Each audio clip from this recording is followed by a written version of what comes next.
नमस्कार दोस्तों, आप सभी का स्वागत है द पॉपुलेशन तक। मैं हूं आलोक।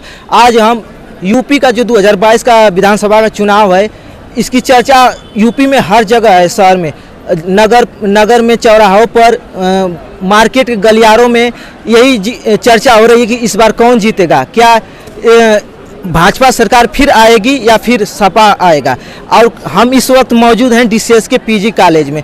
यहाँ पर डीसीएस के पीजी कॉलेज एक तरह से माना जाता है कि ये छात्र नेताओं का हब है और कम पैसों में अच्छा शिक्षा देने के लिए ये विख्यात है। तो यहाँ पर कुछ छात्र हैं, इनसे बातचीत करेंगे और साथ ही जानेंगे कि क्या इन छात्र इस बार जो चुनाव होगा जाति के आधार पर होगा या धर्म के आधार पर होगा या शिक्षा बेरोजगारी के आधार पर होगा। तो छात्र हैं, इनसे बातचीत करेंगे। आपका क्या नाम है? प्रशांत यादव। हाँ, तो यादव जी ये बताइए कि योगी सरकार में आपकी अपेक्षाएं पूरी हुई या नहीं? नहीं, बिल्कुल अपेक्षाएं पूरी नहीं हुई हैं। जैसे हम लोग सेना भर्ती जो रुकी हुई है बच्चों की, और न कोई रोजगार का इसमें प्रावधान किया जा रहा है सरकार में, वर्तमान सरकार में। और हम लोग इस बार जो सरकार हम लोग के रोजगार उपलब्ध कराएगी उसको हम लोग वोट करेंगे इस बार। तो रोजगार, देखिए रोजगार तो ये दी है सरकार, 4.5 लाख रोजगार लोगों को दी है। बैनरों और पोस्टरों में दिखा रही है कि हम रोजगार दिए हैं। तो कैसे आप कर रहे हैं रोजगार नहीं दिए? रोजगार ये लोग मुहैया नहीं कर, सिर्फ कागजों पर रोजगार है जी। जबकि और शिक्षकों की भर्ती हो रही है, मास्टरों की भर्ती हो रही है। क्या वो स्कूल में जो बच्चे स्कूल बंद हो जा रहा था, क्या किसी शिक्षकों की भर्ती? और जो हम लोग जो लड़के तैयारी कर रहे हैं सेना भर्ती पुलिस के लिए, वो भी भर्ती रुकी हुई है। कोई भर्ती अभी तक नहीं आई। जो अभी लेखपाल की भर्ती रुकी हुई है, सब विभिन्न भर्तियाँ रुकी हुई हैं। तो इस बार मौका कम दिया जाएगा। आपका क्या नाम है? इधर थोड़ा जी। मेरा नाम दीपक कुमार साहनी है। हाँ, तो इस बार किस आधार पर आप वोट देंगे? सबसे बड़ी पहली बात है, ये बीजेपी की सरकार है, ठीक है।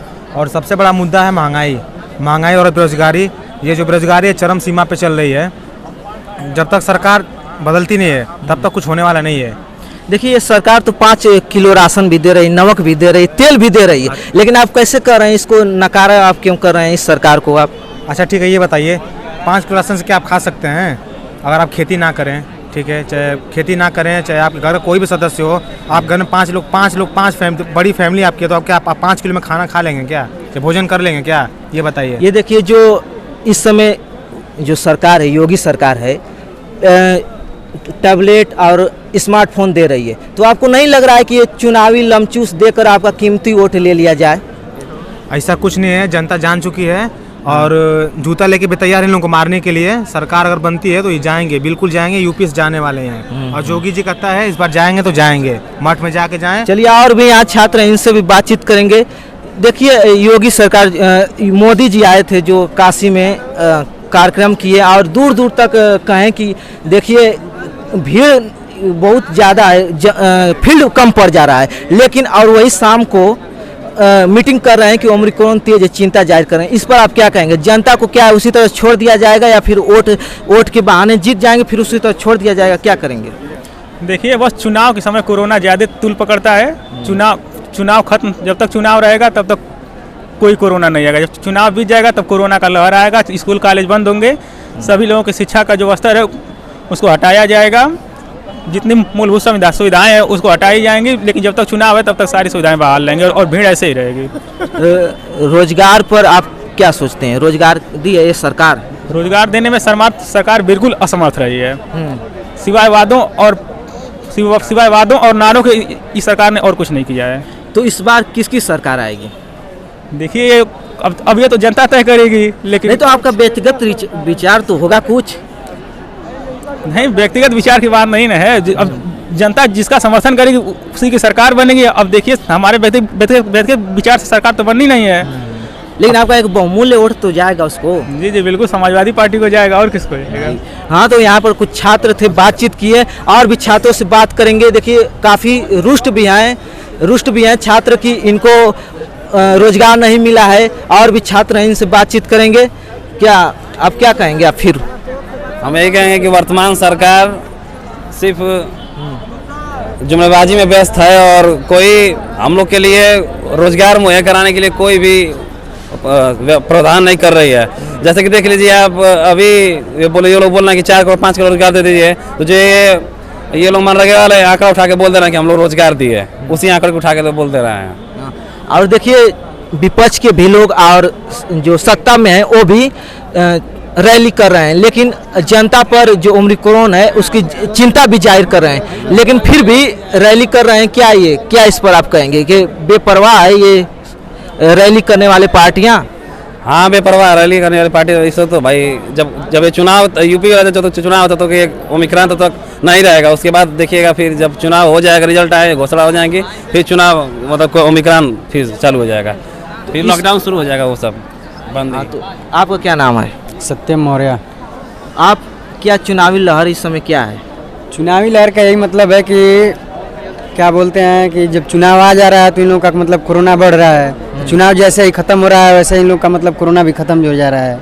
तो कहने का मतलब ये है कि क्या बोलते हैं नाइट कर्फ्यू मतलब रात में लगा दें, क्या रात में कोरोना नहीं बढ़ रहा है, बस दिन में चल रहा है ना।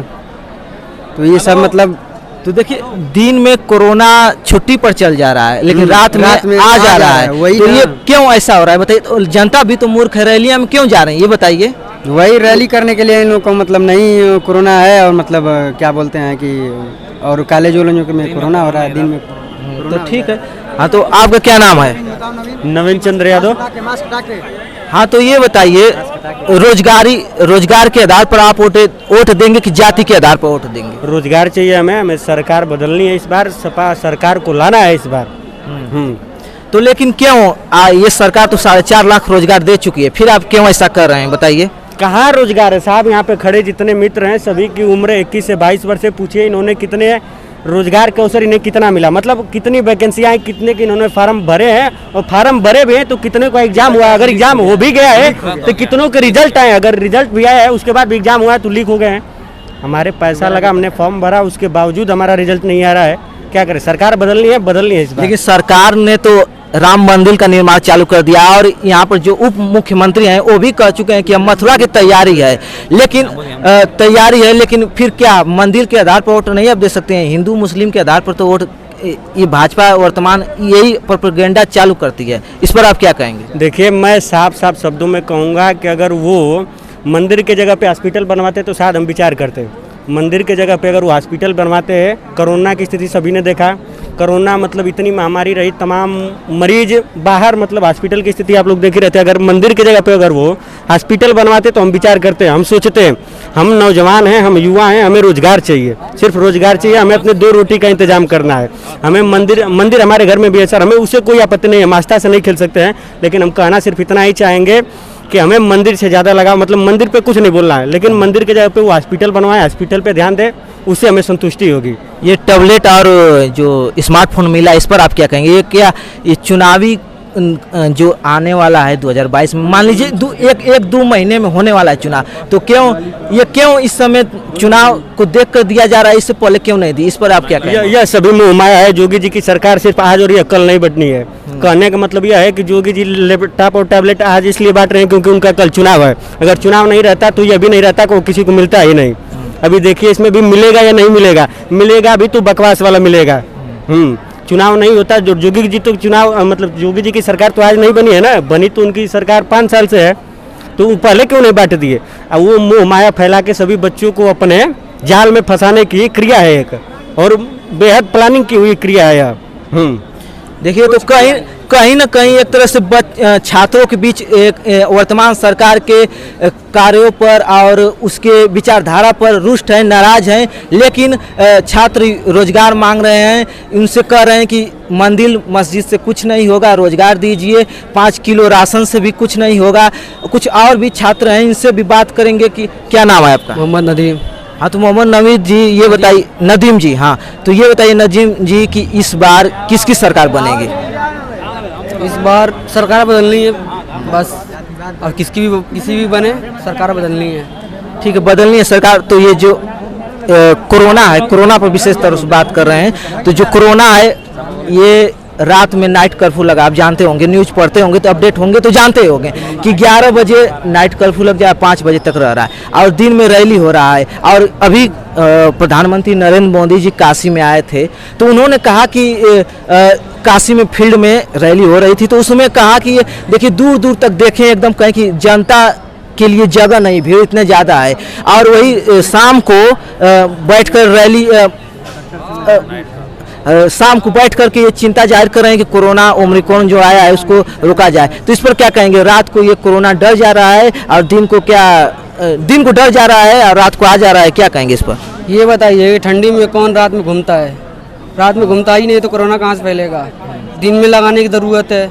और ये रैलियाँ कर रहे हैं अपने चुनावी मुफाद के लिए, तो इससे जनता को दिक्कत हो रही है। उनको क्या है, वो एसी रूम में बैठ जाएंगे, जाके चेकअप करा लेंगे, अपना क्वारंटीन कर लेंगे। जनता क्या है, जनता एक दिन के रोज़ काम करने के लिए जाएगी, दिहाड़ी मजदूरी करने के लिए।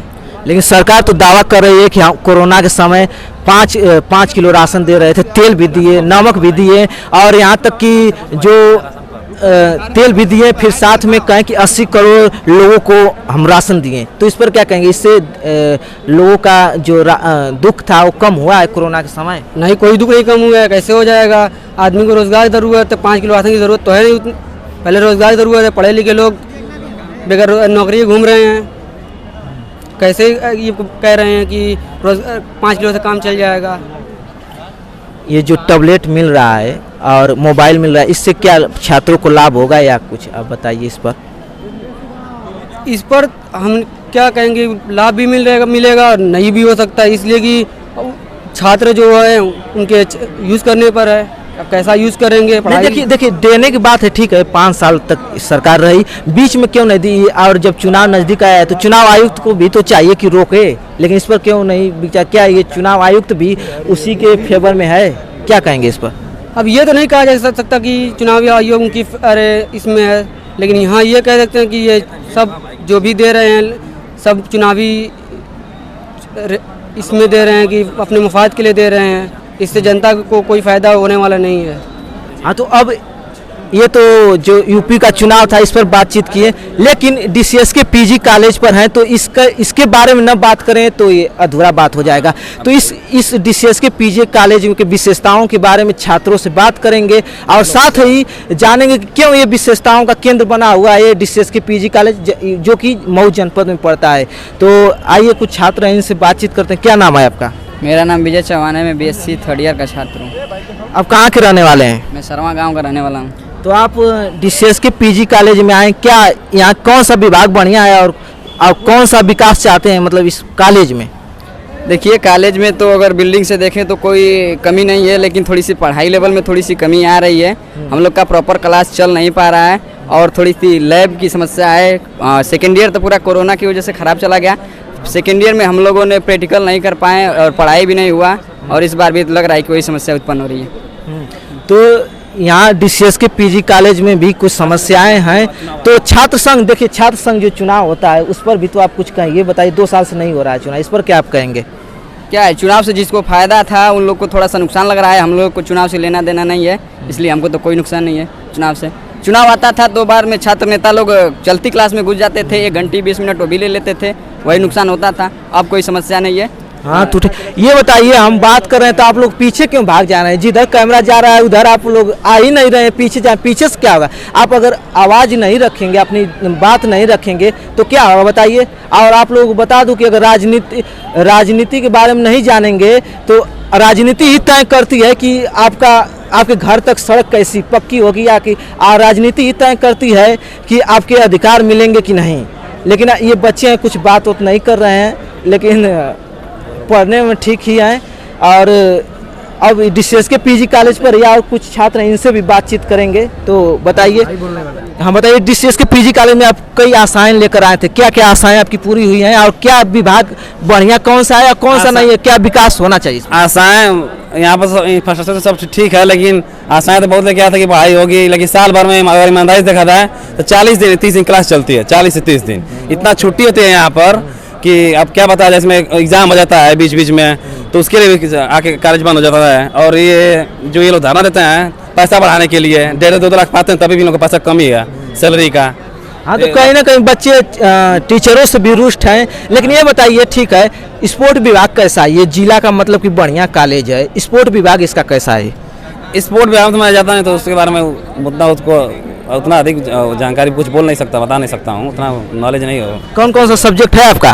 भूगोल, इतिहास, राजनीति विज्ञान। हाँ, तो भूगोल का जो प्रैक्टिकल होता है वो कैसा माहौल उसका होता है, ये बताइए आप। प्रैक्टिकल का माहौल तो ठीक ही होता है, लड़के उसमें तो फाइल बनाते हैं, कुछ नहीं बनाते हैं, ऐसे भी होता है, जमा कर देते हैं वैसे भी। क्या यहाँ पर छात्र संघ का जो चुनाव होता है उस पर भी जातिवाद होता है या नहीं होता है? जी बिल्कुल जातिवाद होता है छात्र संघ कैसे? चुनाव में। क्या कहेंगे? जातिवाद मतलब कि यहाँ पर छात्रों को गुटबाजी बना हुआ है अलग अलग जाति के लेकर। तो अब की बार किसकी सरकार बनेगी ये बताइए। बार अखिलेश भाई की सरकार बनेगी 2022 में, इस बार पूर्व बहुमत सरकार आएगी। देखिए पूर्व इससे पहले सपा की थी सरकार, इससे पहले बसपा की सरकार थी, हाँ। ठीक है, लेकिन एक जो महत्वपूर्ण व्यक्ति थे उनका नाम लेना चाहूँगा, मोहम्मद उस्मान ब्रिगेडियर। हाँ, बताइए उनका जो पैतृक घर है उस पर कुछ नहीं किया गया है, उनको अमृत महोत्सव मनाया गया है। और आज़ादी का अमृत महोत्सव आप लोगों को बता दूं कि आज़ादी का मतलब क्या होता है। आज़ादी का मतलब यही होता है कि आज़ादी में निहित है लोकतंत्र के मूल्य, आज़ादी में निहित है कि लोगों को ईमानदारी से रोजी रोटी कमाना चाहिए। लेकिन आज़ादी जो महत्वपूर्ण व्यक्ति हैं उनके बारे में बातचीत ही नहीं हो रही है। मोहम्मद उस्मान ब्रिगेडियर जो थे वो 1948 की लड़ाई में शहीद हो गए थे। कहा जाता है कि जिन्ना साहब जो थे वो भी पाकिस्तान के उच्च पद था जनरल का देने के लिए दावे कर रहे थे, लेकिन वो नहीं गए, सिर्फ भारत के लिए वो लड़े और संघर्ष करते करते शहीद हो गए। तो कहीं ना कहीं बच्चों से बातचीत की है, आप लोगों की बातचीत कैसा लगा आप लोग कमेंट करके जरूर बताइएगा और देखते रहिए द पॉपुलेशन तक। नमस्कार।